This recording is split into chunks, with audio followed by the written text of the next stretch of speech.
Hello and welcome to Talking Aussie Books, a new weekly podcast shining a spotlight on Australian fiction. My name is Claudine Tinellis. As a writer and avid reader, I love chatting about books. And in this podcast, I'll chat to authors, publishers and readers, giving you, dear listener, insight into what's hot on the Australian fiction scene. So if you're looking for your next book recommendation or just want to know more about Aussie fiction writers, this podcast is for you. Grab yourself a cuppa, sit back and enjoy. Barbara Hannay is the multi-award-winning author of more than 50 novels, boasting sales in the millions across different countries around the world. A former English teacher, Barbara is yet another driven Aussie who has bravely set out to follow her dreams and become a published author. Her brand new novel, Meet Me in Venice, published by Penguin Random House recently, demonstrates why Barbara is now at the top of her game. A beautifully written, compelling Australian drama with an international flavour, Meet Me in Venice was a moving read about a fractured family and the choices that could make or break them. I'm delighted to welcome Barbara to the podcast today. Hi, Barbara. Hi, Claudine. It's lovely to be here. Thank you. It's so wonderful to be chatting with you today. Having been fortunate enough to have travelled to Venice a few times myself, I was captivated not only by the premise of your book, but also by the way in which you were able to capture the magic and the mystery of Venice in the storyline. An ancient city full of romance and dark secrets, it was the perfect backdrop to the Bonetto family's adventures. Can you tell me what was the spark of inspiration for this story? Well, the actual spark came from one of my writer friends who was telling me about a friend of hers who was a widow and had adult children scattered around the world and wanted to gather them together. She had her gathering in Edinburgh, but I just, as soon as I heard that in a conversation, my writer brain started ticking away, and I thought I checked with her. Is it okay with you if I write that idea? I wanted to make sure she wasn't going to use it, and and then I thought now. I didn't know Edinburgh very well, and I wanted somewhere that had really called to me. And I was lucky enough when I went on long service leave some time back, actually. We had 9 weeks in Europe, and Venice or Italy was the very last country that we'd visited. And I'd loved everywhere that we'd been, the UK, Cornwall, Scotland, France, Spain, all those countries had just totally bewitched me. But when we got to Italy, it just seemed to ramp up to yet another level of, old world romanticism.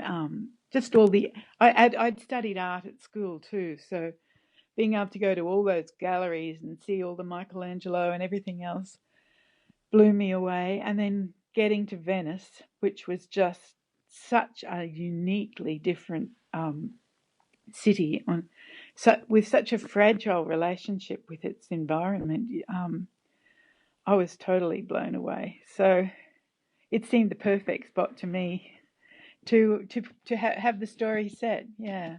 Yeah, I couldn't agree with you more. Now, I've been very fortunate, obviously, to have read this beautiful book. But for those who haven't read it, can you tell us what it's about? It's about Daisy, a widow whose husband died 12 months earlier. Very sadly, just before he was due to retire, which actually happened to my grandfather. And I've always been conscious of how robbed you feel when someone gets to the end of their working life and then they don't get to enjoy their retirement. And she's feeling alone and with her family scattered. She has a son working in Silicon Valley and a daughter in London who's an actor, just one child still at home who's just finished year 12. And she just wants to gather them together and try and recapture some of the happiness of when they were all a family together at home.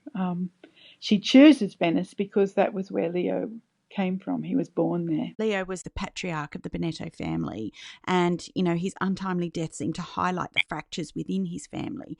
They're all pretending that everything was fine, and they're all fearful of revealing the truth of their circumstances to avoid, obviously hurting their family. And it seems to me that Daisy intuitively understands this. Yeah, she does start to pick up that everything's not as rosy as her children are pretending, because Mark's marriage is in serious trouble. In fact, his wife had walked out on him not long before they get this invitation to Venice, and he has to work really hard to persuade his wife Bronte to put on a pretense for this holiday just to keep his mother happy, because he thinks his mother deserves, a little slice of happiness. Yeah.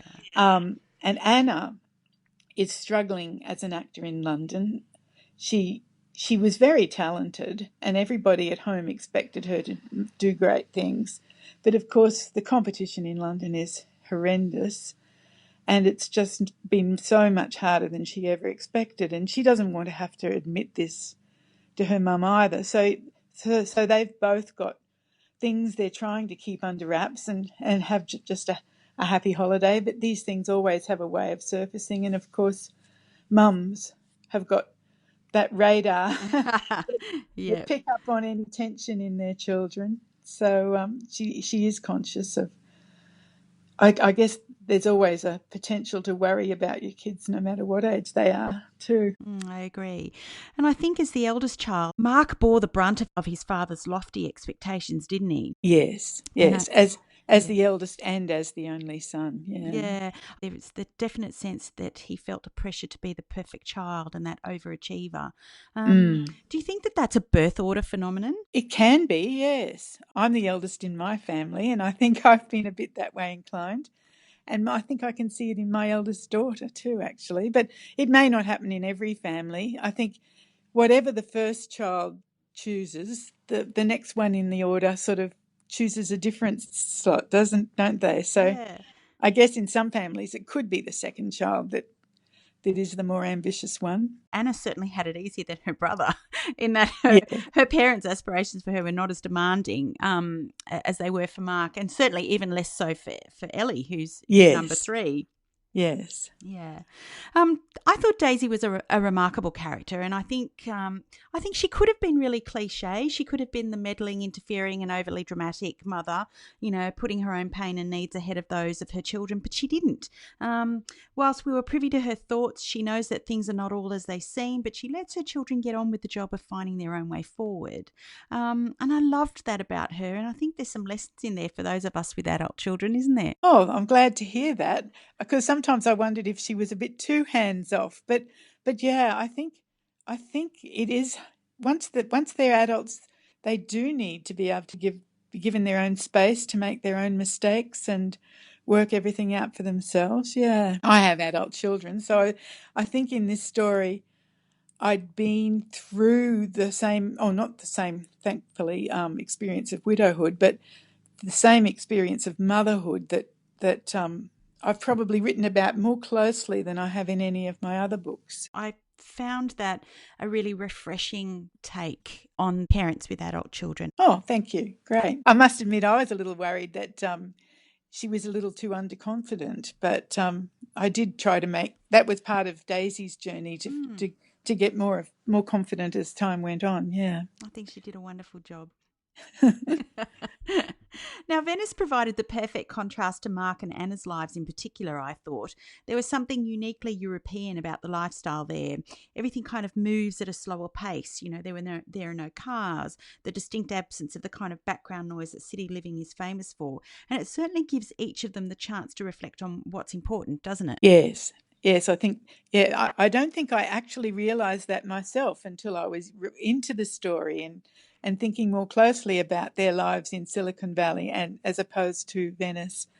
But it did give a really good contrast for them, yes. Especially love the tension between Mark and Bronte and the pride that seems to keep both of them from telling each other how they really feel. Do you think that pride often gets in the way of love? Oh, that's a good question. Well, it certainly does in romance novels. Of which you've written plenty. Yes.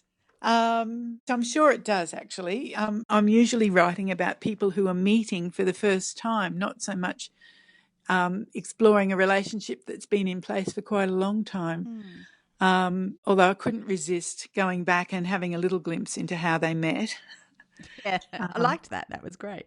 Oh, that's good. Yeah, so Barbara, with so many novels to your name, how do you keep coming up with fresh story ideas? I really think that what happens is that once you're in that vein, it's a bit like if you're an interior decorator or something like that. You're just, whatever it is that you're really interested in, you just learn to be on the lookout all the time. So I guess eavesdropping people's conversations, just comes from so many different sources. In this story, as I said, it was something a friend mentioned. Sometimes it might be just a headline in a news story. But once you know that you're always on the lookout for things, you just start collecting ideas and keeping them on the back burner, I guess. I always like to know when I'm writing one story, have a vague idea of what's going to be ready for the next one, because that gives me comfort. But I have to admit, I also have the good luck of having a husband who's also a writer. He's also very patient and he's a great brainstormer. He's learned to put up with me when I tell him his ideas are rubbish.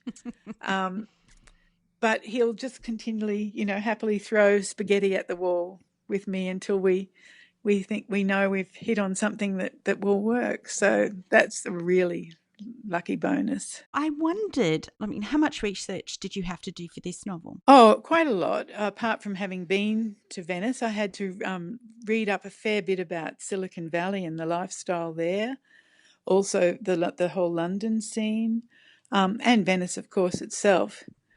But I have written some other novels that have had World War II historical threads through them that took much, much more research. So I didn't feel this was a research-heavy project. Generally speaking, in terms of your more contemporary books, do you plan how you write those, or is it are you more of a pantser? Yeah, I'm fairly much a pantser. I suppose I'm somewhere in between. I start with an idea or a situation that my characters will find themselves in, and I have to know that there's an emotional component to that situation. Then I work out who the characters are and where the setting will be, and I like to have a few vague ideas of where the story is going to go, but I don't like to know everything, have everything plotted out really carefully, because I like to surprise myself along the way. With this, and it often depends what craft book I've just been reading too. With this story, I read a fascinating craft book called Start Your Story from the Middle, and he says that in the middle of he looks at movies first of all, and a lot of really good script writing craft books are very applicable to novel writing. And he says in just about every movie, when you get to the middle of it, or novel, you get to the middle, there's a point when the main character virtually looks in the mirror. It mightn't be physically looking in the mirror, but examining themselves and realizing something about themselves that they've got to strengthen or fix or whatever. Mm-hmm. And so I worked out what my look in the mirror moment for Daisy was going to be. So that's one thing that I had planned fairly early in this story, and I found that helpful for her character development. I didn't know when I started out how Anna was going to end up, and nor Daisy for that matter. So, yeah, there's a little bit of planning plus pantsing. Oh, that's fantastic. I'm always fascinated to learn how writers approach each individual novel, or their craft as a whole. I think the answers are as varied as the writers themselves. Yeah. And it can change from book to book. It's a bit like how every kid's different. Every birth is different. Every creation of a book seems to be different too, from what I can tell. So, Barbara, you've published a number of category romance novels along with rural romance and now contemporary stories with romantic elements. So I wondered, number one, whether you're concerned about the way your books are categorised, and number two, did you deliberately shift away from the category rural romance in recent years? It is disappointing that books are categorised as romance, being, non-clever, for want of a better word, non-literary, predictable, cliched, stereotyped, all those things.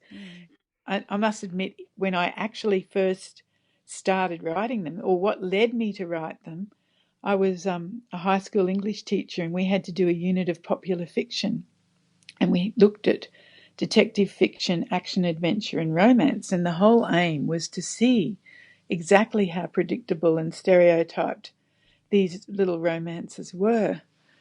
But when I read them, although it was easy enough to pick holes if we wanted to, what blew me away was the fact that, or what they did, they reminded me of the books I loved as a girl, Anne of Green Gables, Little Women, all those classic girls' books that all had a romantic element to them. And I was just captivated. I hadn't read A Mills and Boon until I was in my 40s. And as soon as I did, I just thought, I knew I discovered the thing that I wanted to have a go at writing myself. So the next Christmas holidays, I started. But yes, I've certainly discovered since that they can be quite looked down on, especially in Australia, more so I think in Australia than in America. I was lucky enough that an editor from Penguin actually approached me and asked me if I'd be interested in writing for them. And that's when I wrote Zoe's Muster, which was my first single title novel. So no, it wasn't a deliberate choice on my part. It was more like a golden opportunity that dropped down from heaven. Yeah. To do something. I mean, I must admit, I probably always loved the idea of writing what my mother would call a real book. and when I did start, I was sticking to the rural theme, and then I started adding in the World War II elements as well. But then after a while, to be honest, when I submitted this last for this last contract, I put in 2 ideas to my editor. And one was set in Australia, and the other one was this Venice one. And she really got excited about the Venice one, so that's why I wrote it first. So it's been more stumbling along than a deliberate choice. I think my readers still love the Outback stories. I wrote a small Outback story for Chule, an American digital imprint, earlier this year that was very well received. So I don't think I'll ever give up writing those other stories as well. I wanted to explore the romance writing a little further with you for a moment, if I may. Hot off the back of the annual Romance Writers of Australia conference in Melbourne last weekend, which I attended, I was surprised to learn of the decent numbers of predominantly female writers earning quite a good living, thank you very much, from writing romance. I mean, in Australia, at least, most writers are told how little they can expect to earn from their writing endeavours, and certainly not enough to live off or to support a family. But a recent article in The Guardian suggested that many of Australia's best-selling authors kind of fly under the radar by virtue of the fact that they are romance writers. Why do you think that is? That's because of the stigma of romance, I think. You know, Stephanie Lawrence was an amazingly successful author in America, New York Times bestseller, getting 7-figure advances, just astonishingly successful. But Australia seems to only revere certain kinds of writers, I feel. Even Leanne Moriarty, I heard once, wasn't really accepted or lauded in Australia until she'd already made it in America. So I have no explanation for why this happens, but it just does seem to be a factor, yeah. That same article in The Guardian suggested that, you know, a lot of our romance writers haven't been able to find success here in Australia, but certainly have found that success in America, where it seems to be a much more accepted genre of writing and much more popular, obviously. It's always a very interesting phenomenon to me, you know, that lingering bias against romance writing that we seem to have here in Australia. It's quite widely accepted in the publishing industry that the most celebrated books or authors are not often the best-selling, and yet many of the best-selling, though not all, are the least celebrated. Kind of feels to me like it's somebody telling other people what they should be reading instead of what they enjoy. Well, that's a very good observation. I don't think I can improve on that. Yeah, but I agree with you totally. I wondered, for the many aspiring or emerging writers who listen to this podcast, what would be your top 3 tips to achieving publishing success? Well, I think number 1 is to read widely and then write the sorts of things that you love to read. I think sometimes people want to write what they think will sell and force themselves perhaps into a corner that doesn't totally fit. So work out what you really love to read and write something similar, as close to your favourite kind of story as you can. If it's a romance, I think joining Romance Writers of Australia is a really important step. Not only do they have the annual conferences that you've just been to, but there's all kinds of online workshops and particularly good competitions that can get you in front of editors and different publishers if you're a finalist, which is certainly part of my journey that I really appreciated. There's also a monthly magazine that has craft articles. And there's a community of fellow writers to join and network with that's really helpful. So there's a lot of reasons to join, if not Romance Writers of Australia, some kind of writing organisation. Thirdly, and this is what I feel personally is a really important one, don't give up. So many people I know give up if they're trying to be traditionally published, that is published by a publisher like Penguin or Mills and Boon or whoever. They give up at the first rejection. I know so many people who've done that. I just think it's such a shame. So persistence is half the battle, I think. Being prepared to accept that just because you can write doesn't mean you can write something that other people will want to spend money on and read. You need to serve an apprenticeship the same as you would for any other job. So there's quite a lot to learn, and that might involve writing 3 novels before you hit the mark. So or more. I have friends who spent 10 years trying to get published. You've got to be in it for the long haul, I think.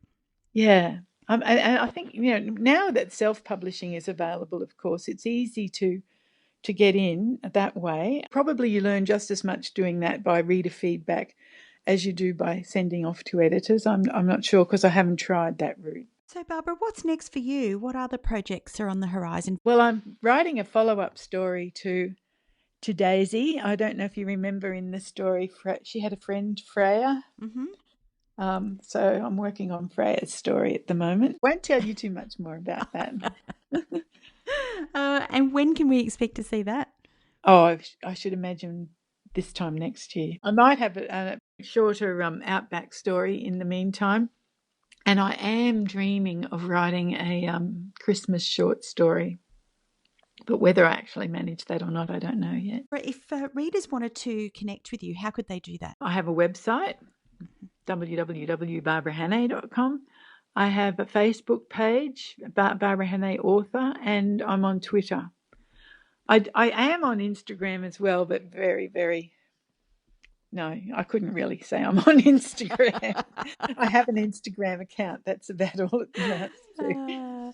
Barbara, I wanted to thank you so much for joining me on Talking Aussie Books today. It's been an absolute joy and a pleasure to chat to you. I thoroughly enjoyed your book, and I'm sure readers out there are going to enjoy it as well. Thank you. That's lovely to know. Yeah, I know. I love being here. Thanks so much. Now, listeners, for your chance to win a copy of Barbara's beautiful new novel, head over to my Instagram account or Facebook page and follow the prompts to win. Well, that's a wrap, folks. If you enjoyed this podcast, please leave a review on iTunes or drop me a line via my Instagram at Claudine Tinellis or on my webpage, claudinetинellis.com. Thanks for listening. Until next time, happy reading.